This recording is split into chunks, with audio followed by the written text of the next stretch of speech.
penyelenggaraan vaksin kedua kali ini di Manunggal, mungkin bisa dijelaskan, Dok? Ya, untuk tahap kedua memang salah satunya adalah anggota TNI ya. Dan hari ini kita sudah bersama TNI ya. TNI sudah menjalankan dan kita harapkan nanti akan menyeluruh juga di semua kabupaten kota. Jadi tahap ini kita menyasar TNI sudah menyasar anggotanya sekitar 4.900-an ya.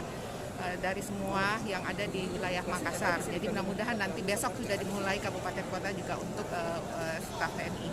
Berarti semua sudah tercover untuk Makassar TNI, Pak, Dok? Ya, Makassar tercover di sini ya semua untuk TNI-nya. Ya, okay. Ini tidak membuka untuk umum, Dok? Tidak, kalau ini memang kita pihak TNI memaksimalkan khusus untuk anggota TNI karena memang TNI nantinya kan juga yang akan melindungi masyarakat, dia akan turun di lapangan dan kita harapkan memang TNI akan bisa cepat selesai sehingga bisa menyelesaikan tugasnya di lapangan dengan baik. Baik, terima kasih Dr. Nurul. Pak Kesda mungkin bisa jelaskan Pak terkait dengan kegiatan vaksin hari ini untuk di lingkup TNI sendiri, Pak? Kegiatan vaksin hari ini merupakan kegiatan vaksin tahap kedua. Kalau tahap 1 itu kan nakes, tenaga kesehatan. Tahap kedua itu kebetulan di sini untuk prajurit TNI.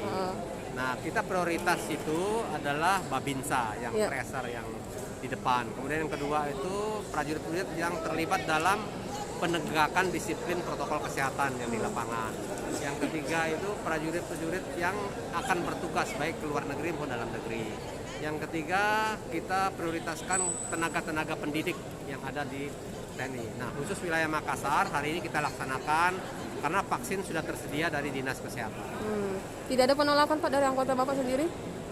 Insya Allah tidak ada, kita siap. Ini hanya terkhusus untuk anggota TNI dan tidak melibatkan keluarga mereka, Pak? Kenapa? Keluarga bagaimana, Pak? Untuk keluarga nanti akan dilaksanakan tahap berikutnya. Kita prioritas yang ada di lapangan. Kalau boleh tahu Pak, berapa jumlah hari ini vaksin yang diberikan kepada anggota TNI? Kalau rencana hari ini kita laksanakan per hari ya. Iya. Sesuai dengan jumlah vaksin untuk 2.500 orang. Sehingga kita bagi 5 hari, 500. Berarti 2.500 untuk 5 hari, Pak? 5 hari. Berarti hari ini untuk satu kali vaksin 500 orang. Baik, Pak. Mungkin ada pesan Pak kepada masyarakat? Pesan kami untuk masyarakat bahwa vaksin ini sangat bermanfaat. Jadi kita tidak perlu ragu-ragu. Buktinya kami alhamdulillah sudah melaksanakan nakes dan sampai hari ini alhamdulillah tidak ada reaksi dan bagus. Baik, terima kasih Pak Kesda.